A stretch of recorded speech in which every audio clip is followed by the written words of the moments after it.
안녕하세요. 행복한 부자 레시피를 하고 있는 춘희 아줌마입니다. 제 영상 보시면서 구독, 좋아요, 공유 함께 해주시면 너무너무 감사하겠습니다. 부자라면, 돈 있는 사람이라면 누구나 관심을 가지는 양도 절세 방법에 대해서 오늘 한번 알아보겠습니다.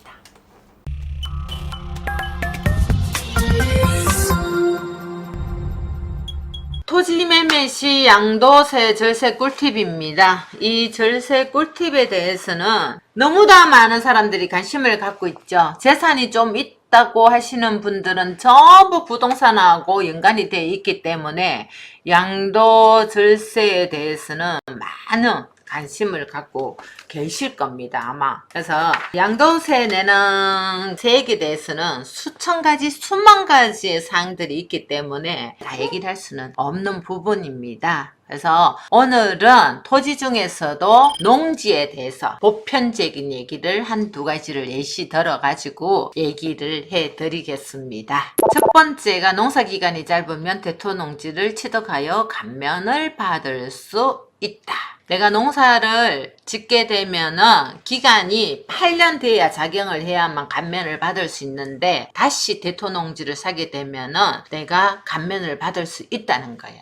그래서 여기서 김성실이라는 사람도 퇴직 후에 시골에 내려가서 농사를 짓게 됩니다. 근데 부득이하게 내가 농사 짓던 땅을 양도하게 되었거든요. 그래서 이런 질문을 던져놨어요.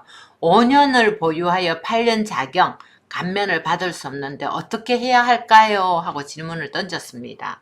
답은 농사를 4년 정도 짓고 있는 상황에서는 대토농지를 구입하여 농사를 지으면 종전농지에 대해 양도소득세를 1억 원까지 감면받을 수 있다고 합니다. 내가 농사를 짓던 걸 부득이하게 팔아서도 그 옆에 다시 내가 농지를 사가지고 농사를 짓게 되는 거를 대토라고 하거든요. 그걸 하게 되면 1억 원까지 감면받을 수 있다고 합니다. 그리고 양도하는 농지 면적의 3분의 2 이상이거나 양도하는 농지 가액이 2분의 1 이상인 농지를 취득하여 계속 농사를 지으면 양도소득세를 감면받을 수도 있다고 합니다. 그러면 양도소득세 차이에 대해서 한번 알아볼게요. 양도가액. 양도가액은 내가 팔은 금액입니다. 내가 팔은 금액이 7억 원이었고 취득가액.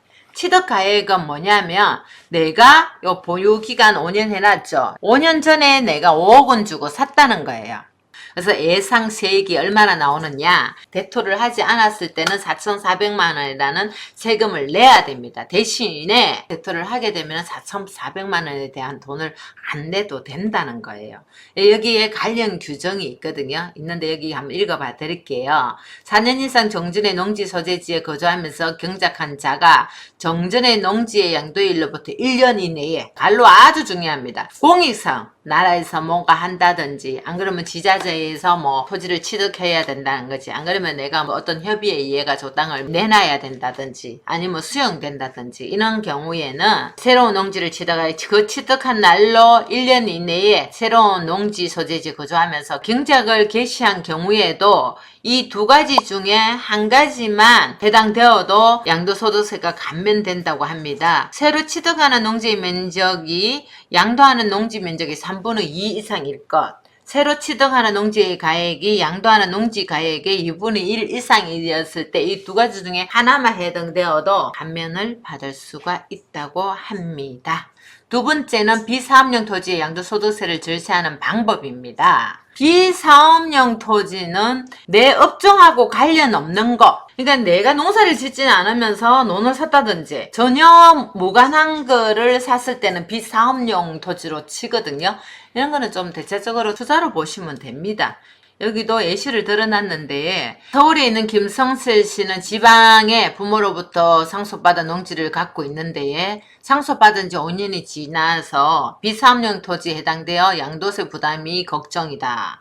그래서 어떻게 하면 양도소득세를 줄일 수 있을까, 양도세를 줄일 수 있을까 하고 이제 질문을 던졌는데 답을 한번 볼까요? 첫 번째, 농지 있는 그 주소지에 그냥 거주하면서 농사 지으며 사업용으로 받기 때문에 절세를 할 수 있는 부분이고, 직접 농사를 못 짓는다면 이게 제일 좋은 것 같아요. 한국농어촌공사에 8년 이상 수탁을 하게 되면 또 감면을 받을 수 있거든요. 거거든요. 그리고 세 번째는 부모님이 8년 이상 경정한 농지면은 이것도 감면할 수 있는 방법인데, 여기는 부모님이 몇 년 동안 농사를 지었다는 얘기는 안 나오거든요. 그래서 8년 동안 농사를 지었다면 비사업용 토지에 해당되지 않아요. 양도소득세 차이에 대해서 예시를 하나 들어볼게요. 양도가액이 3억 원이고 취득가액이 1억 원, 보유기간이 10년입니다. 제가 양도가액은 판금액이고 취득가액은 상금액이라고 얘기를 했지. 기간은 10년 동안 갖고 있고, 예상하는 세액이 비사업용이었을 때는 7,500만 원을 내야 되고요. 2년 경작 후 양도를 하게 될 경우는 3,300만 원만 내면 된답니다. 4,200만 원을 절세할 수 있는 부분이거든요.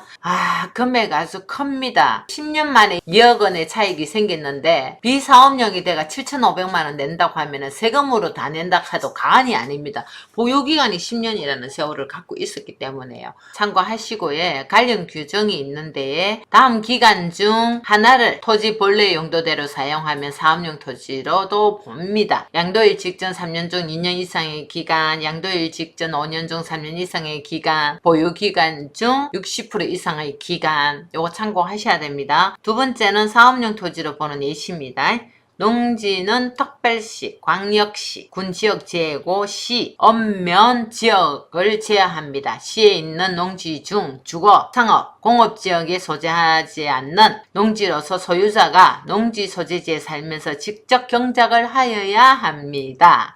임야는 임야 소재지에 거주하는 자가 소유를 하여야 합니다. 이렇게 했을 때 사업용 토지로 본다는 거예요. 사업용이냐 비사업용에 따라서 양도를 절세할 수 있나 없나에 대한 차이도 많이 있고, 그리고 기간도 아주 중요하고 여러 가지 부분들이 있는데, 양도 절세 부분은 내한테 돈이 더 많이 들어오느냐 안 들어오느냐의 문제이기 때문에 굉장히 민감한 부분입니다. 그래서 조금 많이 알아두고 또 전문가와 많이 상담을 해가지고 내한테 유리한 쪽으로 될 수 있도록 해보시면 좋을 듯 싶어서 오늘 양도 절세에 대해서 간단하게 설명을 한번 해봤습니다. 많이 활용하셨으면 좋겠습니다. 오늘은 여기까지 하겠습니다.